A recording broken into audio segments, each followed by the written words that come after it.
Ete papa bazui mutu mama bazui mutu musu babakisi likolo ya mutu wana ndeko na biso tomoni ete mobala ya na biso to akunda ete oyeko tala tomoni ete batie mutu musu likolo bakomi kombo batela biso likambo bakonza mboka batela biso makambo oyo siko tokosuka wapi so tokoka kunda bandeko na biso na cimetière te po batambango ka bakunda bango soki baza na mbongo baye ko convaincre bato ya cimetière bakundi bandeko na bango likolo baninga pona nini ya kitambo pona nini. Na eko sokola oyo azaki très cher ya nzoto nanga papa oya botinga na mama mais jusqu'à présent na ebo na okuta dei na bango place na tokunda bango tom na bango ezate donc place wana bakunda batu mususu ya wana tozo ba sek nini cimetière oyo ya Gombe oyo so kitambo oyo bakangango depuis kala mais des années bakunda ka batu tela na yo moko ndenge toza. La population nous chez na kata cimetière. Bon, on a eu rendre hommage vraiment té. Mais on a aussi la sécurité tombe ya papa na maman nanga. Puisque na temps oyo, il y a beaucoup de choses et ça la maka. Bato basa na cimetière tellement que sur muta luka corps na bango et mona té balongola ba croix pour na préciser mutu o azo luka so apese quelque chose. Ya on a aussi la sécurité na. Si bo tellement beaucoup nanga. Et comme une salité, bilamba la lata comme une gambindo. Et comme une gambindo pour nini? Bandela bandai kolongola ba matiti, na longoli ba mabanga. Donc il faut na sala, il faut na sala yango. Parce que bango ba oli yango le susté. O bango bazolia yango wana o ya bango o bazolia pour les moments. Maman, to raisonna kap mingi pona bango surtout. Grâce na bango nde biso to zanding to zabuye. Oui, eza bongo koko nanga bakunda epe kaka awa.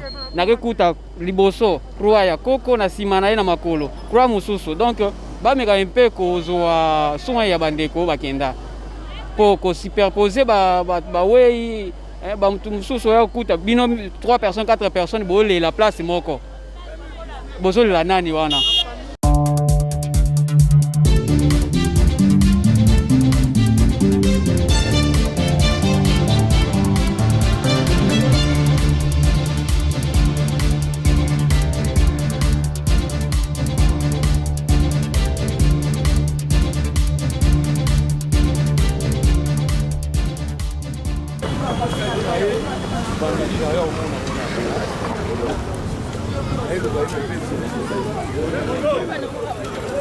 Tetoka na kuna na ngambo bo.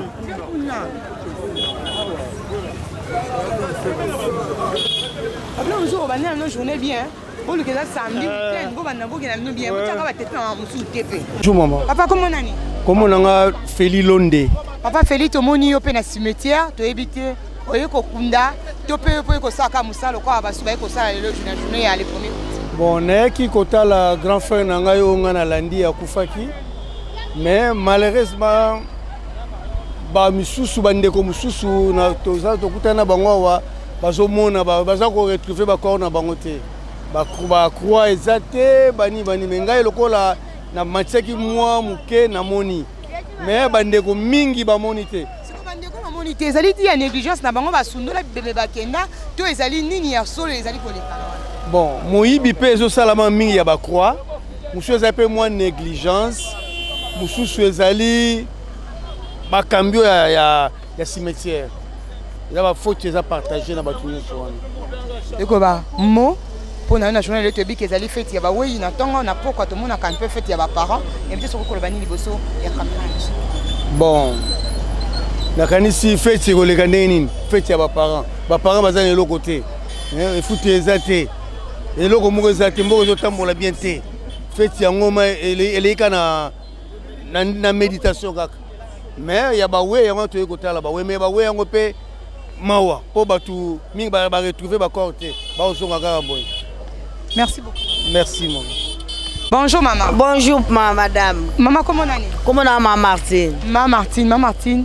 To éviter oyeko kunda to pepe ko sa musalo kwa oyeko sa musalo kwa batu nso ba osala to moni batu musu ba bimba ko lela ba moni bembe na bango to éviter maman Martine a retrouver bembe na bango biso to retrouver bibembe na biso nyoso to oyo batu ba kufa to retrouver yango mais ezande pasi na makambo batu mo ya cimetière ba osala ba komi kolongola tina badal o basi batonga ba longola soko ke boye o ekuta badali balongola baserke ezomonana bibemba bato ezomonana eske ata kutu babike mutu yango akufi faut quand même qu'on pesa mutu akufi valeur mais bazo respecter te bazo pesa valeur te pourquoi maman ya solo wana ezali na mutu ya eske à chaque fois faut tozonga ka po mutu déjà akufi ayoka kate alobaka te le côté ezali bien na mutu ya eske faut balandelaka toujours ba esika bakunda bango parce que comme on se faut tolandelaka mama parce que tosani po okundi mutu oyebi kende na kundi mutu nanga mukolo bayaka kobongisa basimetiere na ya kotala oyo otala mutu na yo azate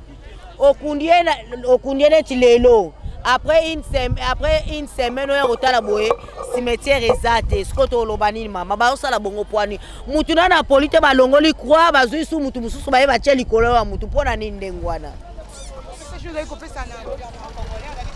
en tout cas toi dessus na makambo baosala mutu soki akufi bien tombo na ye batongi fo batika ngo ndenge ezali eza te ke baya balongola bafungu balongoli dal bakobeta ngo mususu mutu moko koto ebele même ti kote kuna biso tozali ebembe moko oya kuta okuna ye ndeko nanga okuna ndeko nanga okuna ndeko nanga okuna ndeko nanga finalement na se ya mabelo na siko batongo bache bango baza combien ata kutu babike mutu so akufi ata basangisa tokoko mapelo kwa ba poisson te quand même. Bonjour maman. Comment on a papa? Comme Dominique Ngoma. Papa Dominique Ngoma d'abord premièrement bonne fête des parents.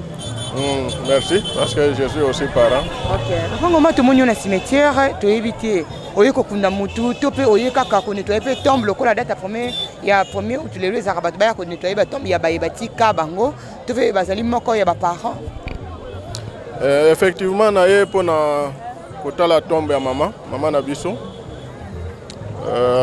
Akufa depuis 2 mars 2003.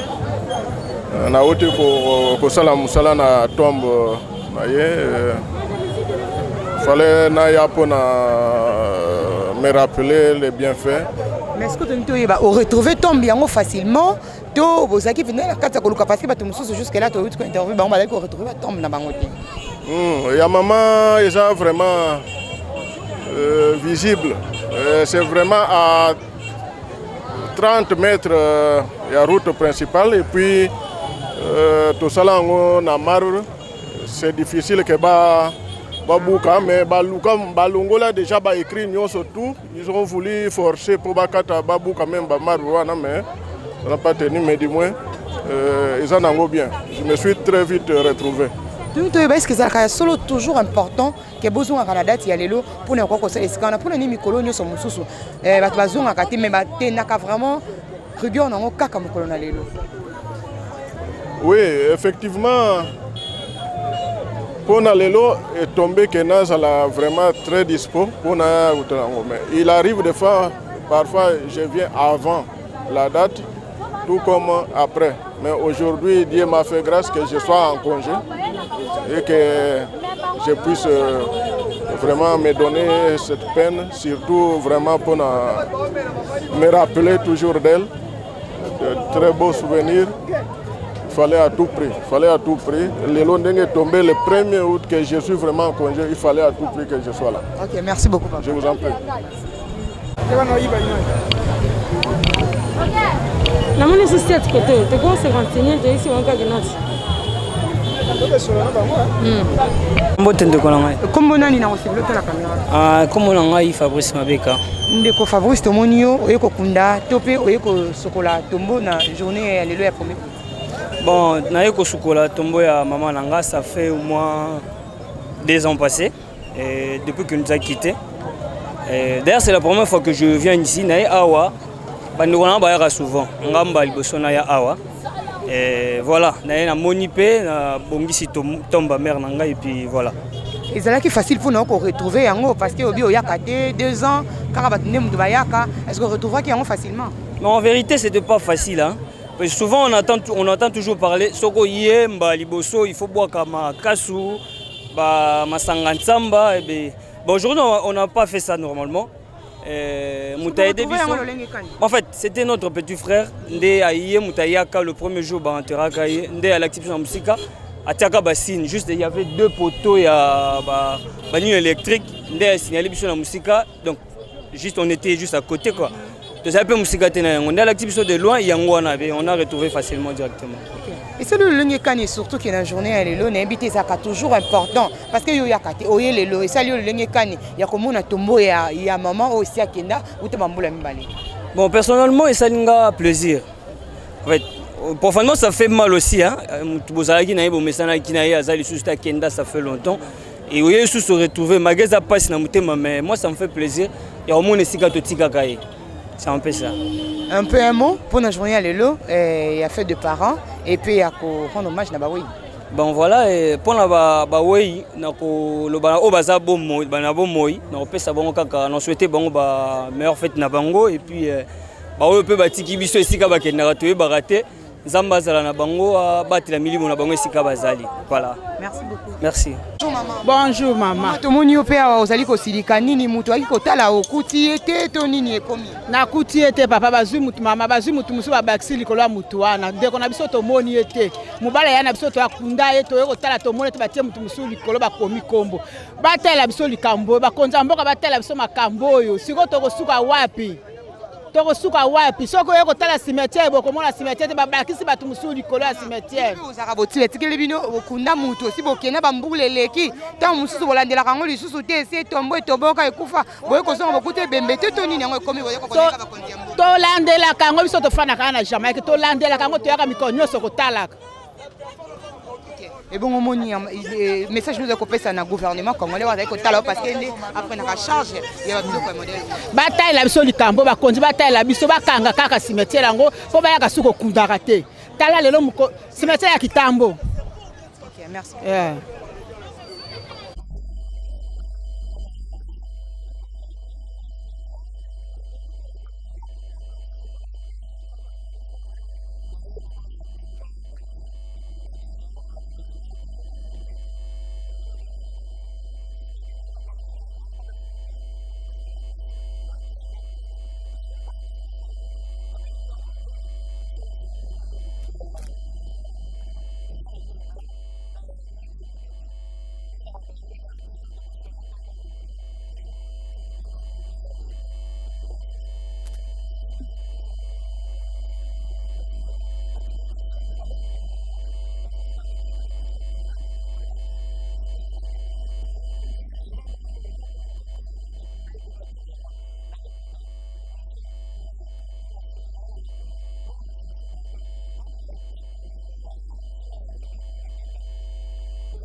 Et papa, comment on a dit? Comment on a papa Kabeya Pichu?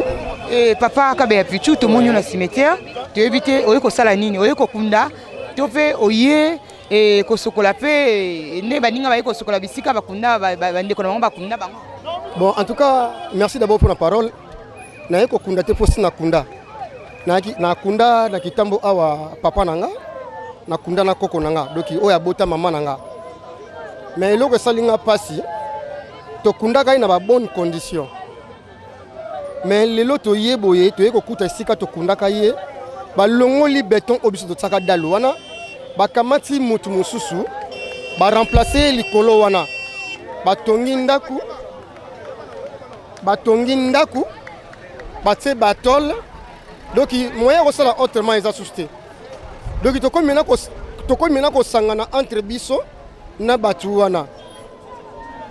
Donc il salinga penza pasi. Siko tant bino bokuti bongo. Bozali na sika ko se plaindre te bozali na moto ya ko lobela te faut te vous réclamer moto na bino bokunda ki bokuti ete.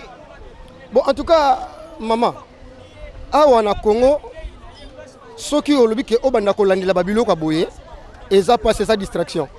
Eza pena distraction ya makasi. Biloko boye bonga na ba pays ailleurs, ba pays étranger o baye baka ko respecter valeur ya plenia. Biso awa to baka ko respecter valeur ya plenia te.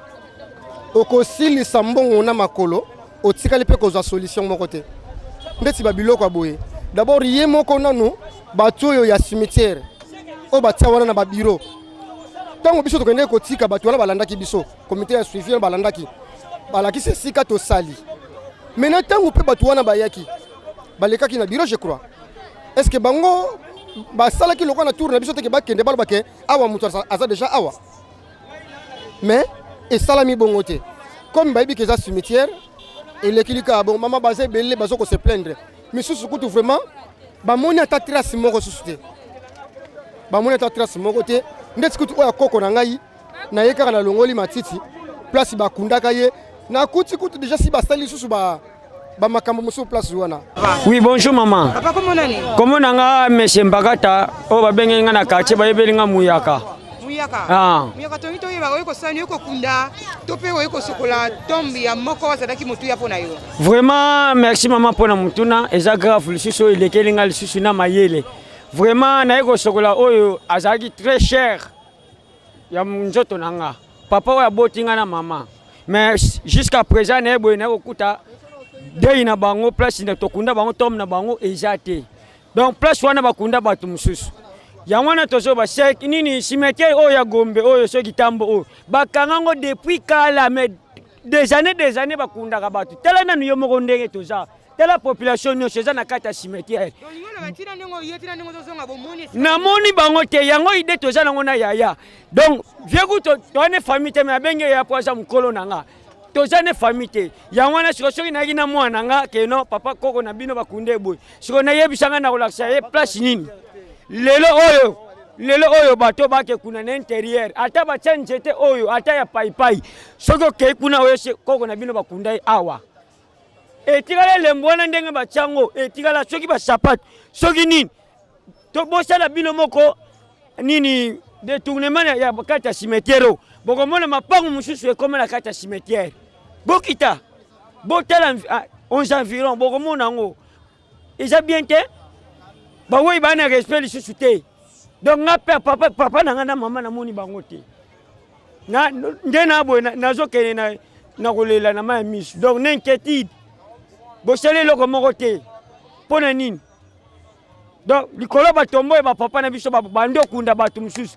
so biso ba pauvre so to zimbongo batu wana so to longola bango to so ba photo ba tata na biso to tia likolo na bango est-ce que bango ba osepela nango hein eza bien te dinita mutu eza wapi l'état zo lokota ba fazer bato bakufina njela ndio bato urgence ba indigène mais oyo ya bato ba weyi eza ba indigène te baza bato te merci monsieur Sinena lo ba mena pardon Théa. Maman comment nani? Fallon. Ndeko Fallon to moni na cimetière eko sokola te lokaba ninga mususu to po eko kunda.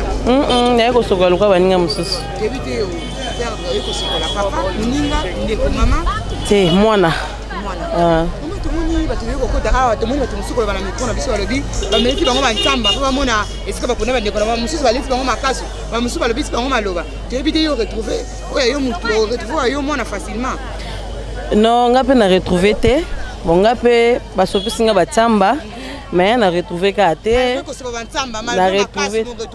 na retrouver esika na kundi mwana te et comme tina niveau na benga petite sœur nanga po yaya yende lokwa yeba moi place yango bien pour alaksanga mais vie na kuti pe na kati en tout cas vraiment na éviter ce que tu continuer kana lire boza moi passi pour ba place mususu moya retrouver ngo ezate ba place mususu bazo tumba bon siko biso bato mususu to kunda to tsaka ba mabela pamba ba tie croix to suka wapi to suka wapi na aliro to zomona awa bon na invité peut-être pour ba mikolero ya nzamba osaisa biso mamango e bon pour ça fait moi déjà troisième année yango yo mais na ye même place na tie mwana nazo retrouver les sociétés non bien négligence te au moins ndeto okunda ndeto ya kotika bato na cimetière mutu na mutu ayebi place oyo kotika mutu na ye na otia zelu na otia o nde bataka ba carreau tout ozoma mutu nyonso to ayebi dona selon possibilité mutu nga na yebi ke na tiaki mwana nga place boy mais na ya place wana na komi lelo na komo luka est-ce que place na tiaki yang batiaki pour des années après ebunga batiaki pour na bongo te bon message ezakara ke ba meka un peu ko sunga biso pour peut-être boza libanda so bokoti na kati vraiment il ça ne va pas là-bas et le romalongo kunezate eza vraiment kitoko tata muke ba meka vraiment ko sunga biso pour le londe toye boye mutu na mutu ya pona retrouver mutu na ye pe na pete mais toye awa e komba complication o benga mutu musaka elakso boye comme il faut faire sumbongo des autres coûter vraiment peso ça passe ba meka mpe ko sunga biso na gouvernement na biso asunga biso si moyen ko zala ba lukata ba tata ba propriété moko boye de façon que ozala ke o ozala ka bien kaka ba sunga biso vraiment